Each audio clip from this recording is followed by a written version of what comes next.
안녕하십니까. 저는 연세대학교 이비인후과의 문인석입니다. 사실 이게 이비인후과 의사가 여기에 조금 약간 생소할 수도 있는데요. 저도, 요런 그러니까 메타버스 중에서 AI라든지 VR이, 어떻게 조금 제가 했던 일들을 조금 말씀드리겠어요. 임상에서는 어떻게 한번 활용해 볼 수 있을까? 또 이제 교육 분야에서는 어떻게 활용해 볼 수 있을까에 대해서 간단하게 한번 좀 말씀드려 보겠습니다. 요거는 이제 네이처에 이제 코비드 시츄에이션이 2년 전에 터졌을 때 뭐 이런 여러 가지들이 나왔는데요. 마침 이게 코비드 상황 때문에 서로 이제 소셜 디스턴싱 하면서 이런 텔레메디신이라든지 가상현실이 점점 많이 중요해졌죠. 거기다가 저같이 이비인후과 의사는 다른 의사들과 다르게 코도 봐야 되고 목도 봐야 되고 하니까 이런 코로나 상황에서는 더욱더 원격 진료라든지 가상 진료 같은 것이 많이 중요해져서 그때 다들 많이들 이제 조금 연구를 했던 그런 것이 있습니다. 그래서 마침 또 이런 통신의 발달이 이런 것을 도와주지 않을까 하는 상황에서 이렇게 좀 진행을 좀 해봤고요. 그래서 오늘 말씀드릴 내용은 첫 번째는 AI를 이용한 우리가 이제 임상에서 인공지능을 이용해서 어떠한 도움을 받을 수 있을 것이냐가 이제 첫 번째 카테고리로 말씀을 좀 드리고 싶고요. 두 번째는 가상현실을 이용해서 교육에 있어서, 그러니까 의사들 교육에 있어서 어떤 도움을 받을 수 있을 것이냐에 대해서 두 가지 카테고리를 좀 말씀드리도록 하겠습니다. 먼저 인공지능을 이용해서 진료에 도움을 받는, 그러니까 임상 적용은 세 가지를 좀 말씀드릴 수 있겠는데요. 자동 진단, 그리고 텔레메디신, 마지막으로 디시전 메이킹에 있어서 디시전 메이킹 서포트에 대해서 제가 했던 일들을 간략하게 좀 말씀드리도록 하겠습니다. 용어 정의는 다들 아시겠지만 그래도 한번 간략하게 해보면은 텔레메디신은 떨어져 있는 서로 이렇게 원격으로 되어 있는 곳 간에 이렇게 진료행위뿐만 아니라 치료행위, 예방행위, 교육행위 등을 모두 다 포함하는 말이 이제 WHO의 정의가 되겠고요. 인공지능 역시도 옥스퍼드 사전에 보면은 이런 인간이 필요로 하는 이런 그 인텔리전스를 컴퓨터 시스템이라든지 기계가 대신해 줄 수 있는 그런 것을 말하고 있습니다. 그래서 보면은 죄송합니다. 예. 그래서 먼저 제가 했던 일 중에 첫 번째 아까 말씀드리는 거는 자동 진단에 대해서 말씀드리겠습니다. 이비인후과 중에 저는 이제 귀를 전공하는데요. 어떻게 이제 이루어지는 모든 과들이 다 자기들의 이제 이런 정형화된 진료 형식이 있을 겁니다. 저희가 같은 경우는 환자분이 오시면은 당연히 어느 과나 당연히 이제 히스토리 테이킹을 하고요. 피지컬 이그제미네이션 하는데 피지컬 이그제미네이션 중에 가장 기본적인 게 귓구멍 안으로 내시경을 넣어서 고막 사진을 찍는 겁니다. 안과의 시력 검사와 거의 동일하게 모든 환자에서 다 하는 거라고 볼 수 있을 것 같습니다. 그렇게 고막 사진을 찍고 나서 고막의 모양이라든지 병에 있느냐 없느냐 유무에 따라서 그 다음에 영상 검사를 하고 오세요. 뭐 CT, MRI를 찍고 오세요. 청력 검사를 하세요. 아니면 이걸로 됐으니까 약을 드시고 오세요. 뭐 이런 여러 가지가 그 다음에 이렇게 퍼져나가게 되기 때문에 귀 내시경 사진이 관문이 되는 그런 절차가 되겠습니다. 그래서 요 귀 내시경 사진을 이용해서 한번 자동 진단을 해보자라는 거였습니다. 그래서 한 2만 장 정도, 이게 한 2년 전쯤에 했던 일인데요. 2년, 3년 전쯤에 했던 일인데, 저랑 뭐 강사 선생이랑 전공의 선생님들이 모여가지고, 요런, 팩스 시스템에 저장되어 있는 고막 사진 한 2만 장 정도를 리뷰했습니다. 2만 장을 리뷰하다 보면 잘못 찍힌 것도 많이 있죠.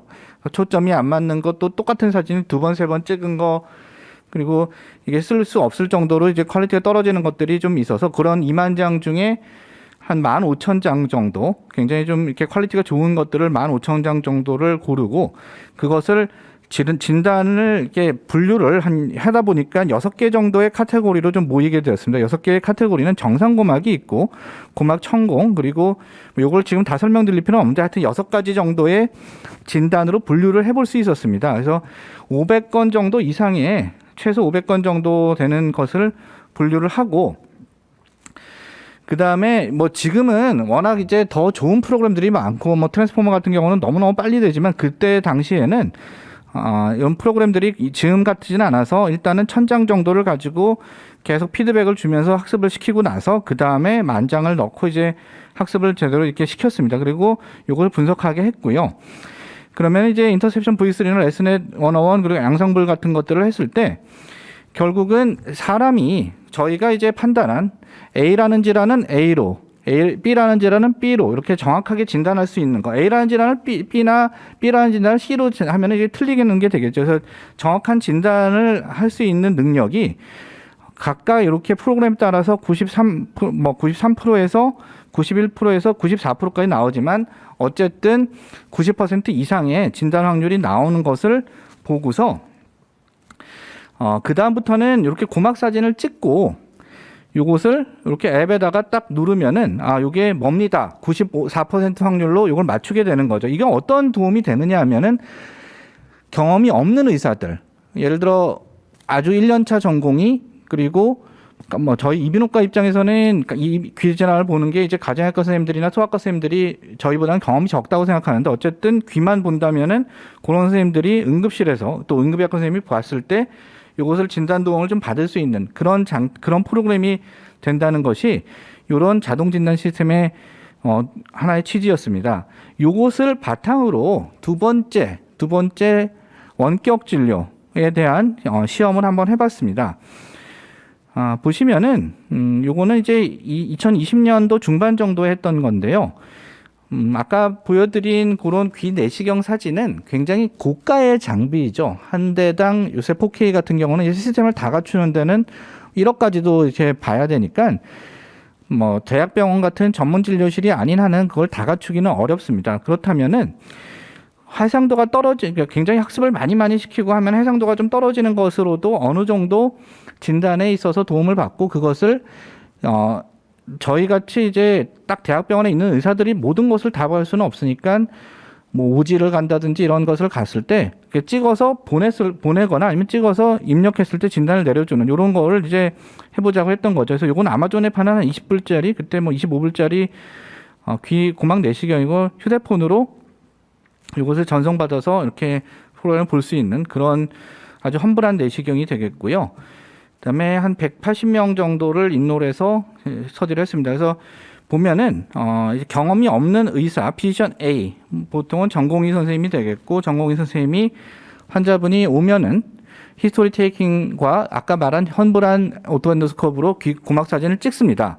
그리고 요것을 저장을 해서 피지션 B, 경험이 많은 선생님, 그러니까 대학 교수가 되게 거기로 이제 이걸 보내고 또한 컴퓨터에도 입력하고 그렇게 합니다. 그래서 요 피지션 B는 처음에 환자를 만나기 전에 요 아까 말씀드린 그 데이터만을 가지고 히스토리 테이킹과 고막사진, 험불한 고막사진만을 가지고 먼저 진단을 하는 거죠. 그리고 나서 다시 환자를 보고 본인이 이제 필요한 검사를 더 진행한 다음에 최종 진단을 하게 되는 것입니다. 그래서 요 1번, 그러니까 그냥 고막사진만 가지고 이 피지션 B가 내리는 진단이 결국은 텔레메디신이 되겠고요. 그리고 나서 환자를 직접 보고 여기까지 나오는 파이널 다이어그노시스가 컨택트 메디신이 될 겁니다. 그래서 텔레메디신과 컨택트 메디신의 정확도가 이게 얼마나 이제 있느냐가 첫 번째 요 분석이었고요.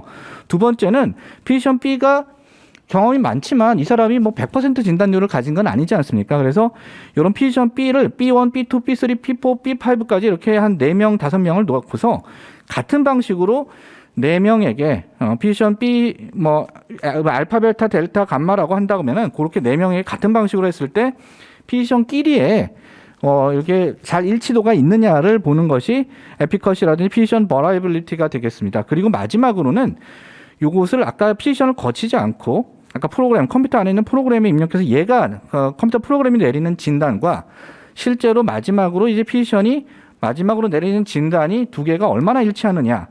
요것이 이제 어떻게 보면 컴퓨터가 하는 것과 컨택트 메디신의 그런 분석을 차이를 보는 것이겠죠. 그래서 이런 식으로 이렇게 분석을 했을 때 최종 결과만 보면은 이게 탑1, 탑2는 진단명을 피지션 B가 하나만 내리는 게 아니라 룰아웃 A, 룰아웃 B, 그러니까 넘버1, 넘버2 이제 진단명을 가지고 하는 거죠. 넘버1 진단명을 한다면 여기 가운데 보시면 오토로이스 1, 2, 3, 4가 4명의 진단이 이렇게 다 일치하지는 않는 거죠. 진단율이 한 76%밖에 안 되는 겁니다. 근데 2개까지 했을 때 2개 중에 얻어 걸리는 것까지 다 합하면은 진단율이 한 91% 정도 되는 거고요.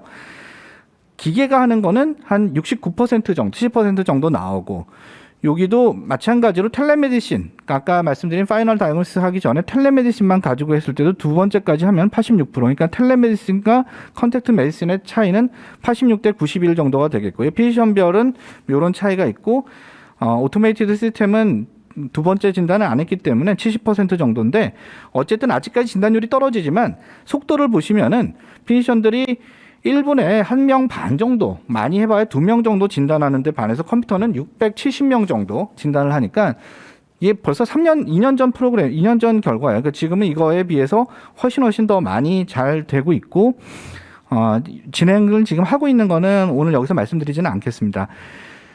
마지막 이제 AI를 이용한 것은 디시전 서포트라는 거를 좀 해봤습니다. 제가 아까 말씀드렸듯이 저는 이비인후과 의사 중에 귀를 보는 의사인데, 귀를 보는 의사 중에서도 귀 안에 생기는 종양, 청각신경에 생기는 종양을 주로 치료하는 의사예요. 그렇다면은 그곳에 어떤 도움을 받을 수 있느냐를 좀 봤습니다. 먼저 종양이 생겼을 때 그거는 암은 아니고 일종의 신경종양이라서 계속 커지면서 난청을 만들고 그 주변의 신경을 다 파괴시키고 이런 거라서 이것을 수술해서 없애는 것이나 아니면 이제 감마나이프라는 방사선을 쬐서 이렇게 좀 말려버리는 게 좋은데, 그렇게 하다 보면은 오히려 정상 신경에 데미지를 줘서 더 빨리 청력을 잃어버릴 수가 있는 그런 경우도 있습니다. 그래서 이것을 만약에 치료를 했을 때 기능은 보존하면서 질환만 없앨 수 있다면 빨리 해주는 게 맞지만, 질환을 없애는 것도 있지만 오히려 기능을 떨어뜨린다면 이것을 다른 방법으로 좀 찾아봐야 되지 않느냐. 근데 그런 것을 미리 예측하는 것을 많이 노력을 하지만 정확도가 그렇게 높지는 않습니다. 그래서 이런 것을 한번 해보자. 그래서 모델은 이렇게 딥 뉴럴 네트워크, 소프트 벡터 머신, 그레디언트 부스터 머신, 디퓨즈 랜덤 포레스트, 이게 지금 사실은 뭐 특정인을 좀 말씀드려서 그렇지만 현재 네이버 헬스케어 소장으로 가 있는 그때 차동찬 선생님이라고 저랑 같이 일하던 선생님이 했던 거고, 지금은 요거보다 더 훨씬 발달된 것을 사용하고 있습니다. 그래서 2년 전 얘기는 요런 보통 우리가 통계 자료를 낼 때는 한 서너 가지 팩터만 넣는데 반해서 저희가 이런 8, 9가지 요소를 넣고서 그 다음에 이게 보존이 되겠느냐 안 되겠느냐를 봤습니다. 그래서 DNA는 90%, 이게 88% 이런 식으로 나오는데, 무슨 얘기냐면은 A라는 환자를 이렇게 봤을 때 이런 벡터를 넣고서 딱 보니까 이 환자는 수술하면 기능이 잘 보존되고 종양도 잘 제거되겠어요 라고 했는데, 막상 수술해 봤는데 그렇게 되면은 진단율이 높은 거죠. 안 되겠어요 라고 했을 때 또 안 되는 것도 당연히 진단율이 높은 건, 그러니까 예측률이 높은 건데, 되겠어요 라고 했는데 안 돼버린다거나 안 되겠어요 했는데 돼버린다, 이런 거는 이제 예측률이 낮아지는 건데, 결국 예측률을 90%까지 끌어올릴 수 있었고, 그렇다면은 환자분이 오셨을 때 제가 이 치료를 받으면은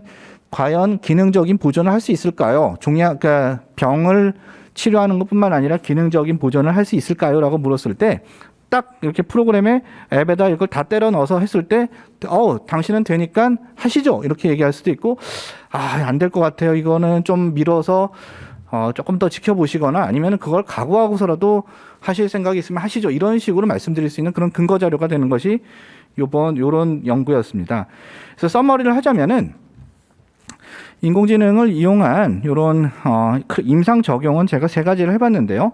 자동 진단, 그리고 텔레메디신, 그리고 클리니컬 디시전 서포트 모드에서 현재 저희가 이것도 벌써 몇 년 전 업투데이트가 안 된 거임에도 불구하고 그냥 클리닉에서 하는 거에 비해서는 훨씬 더 에비던스를 가지고 있고 예측을 할 수 있고 환자분들에게 자신감을 가지고 얘기를 할 수 있는 그런 것이 되기 때문에 이미 많은 도움을 받을 수 있다는 것이 첫 번째 서머리였습니다. 두 번째는 이거는 조금 빨리 할 수 있을 것 같은데요. 버추얼 리얼리티를 가지고 교육에 적용하는 것입니다.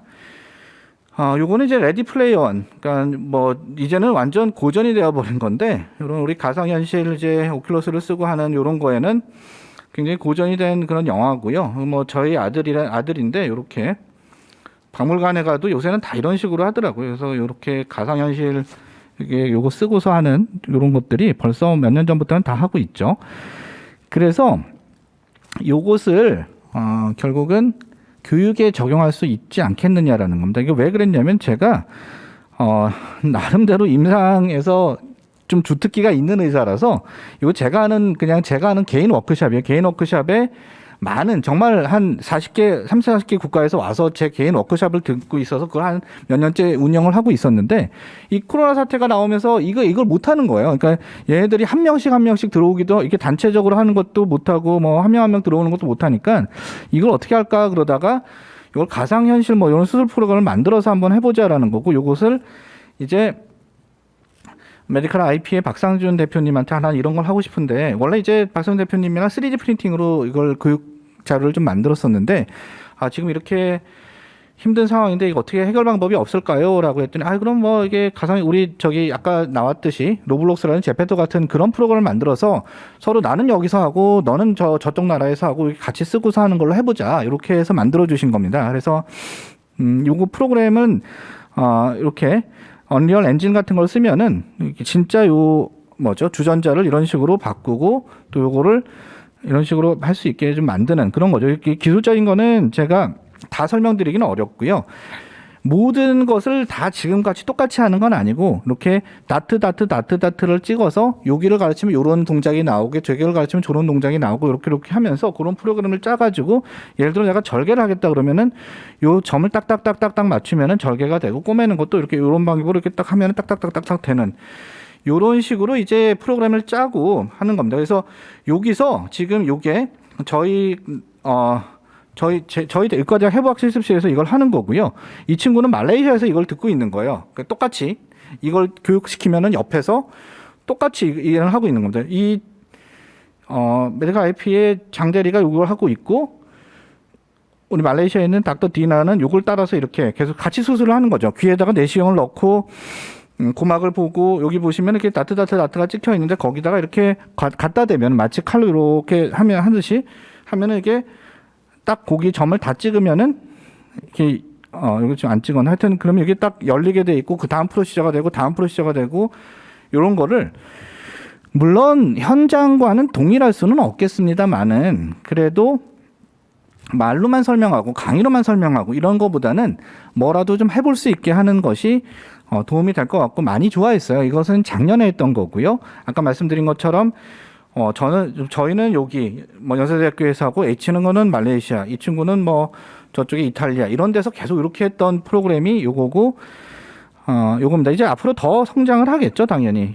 저런 오큘러스가 아니라 더 좋아지고 아까 말씀하셨듯이 더 큰 회사들이 달려들게 되면은 더 큰 게 되겠죠. 요거는 이제 이미 상업화가 되고 있는 건데 숙련된 사람이 이렇게 이걸 보면서 그 비숙련공이 이렇게 물건을 찾으러 갈 때 이렇게 가이딩을 요 안경으로 같이 쓰고서 이렇게 해주는 거예요. 마찬가지로 수술도 그렇게 되지 않을까. 내가 숙련된 의사면은 나는 이렇게 안경을 쓰고 보고 있고 숙련되지 않은 의사가 딴 나라에서 하는 거를 같은 안경을 쓰고 같이 보면서 너 그거 하면 안 돼. 너 그거 여기를 잘라 이런 식으로 같이 해주는 그런 것이 되지 않겠느냐라는 게 앞으로의 교육 그리고 실제 수술에서의 트라이얼이 되지 않겠느냐 하는 것이 제 생각입니다. 그래서 두 번째는 아까 말씀드렸듯이 가상현실이 교육에 있어서 보조가 될 수 있고 보조를 넘어서 나중에 기술들이 더 좋아지고 장비들이 더 좋아지면 주도적인 것이 될 수 있다.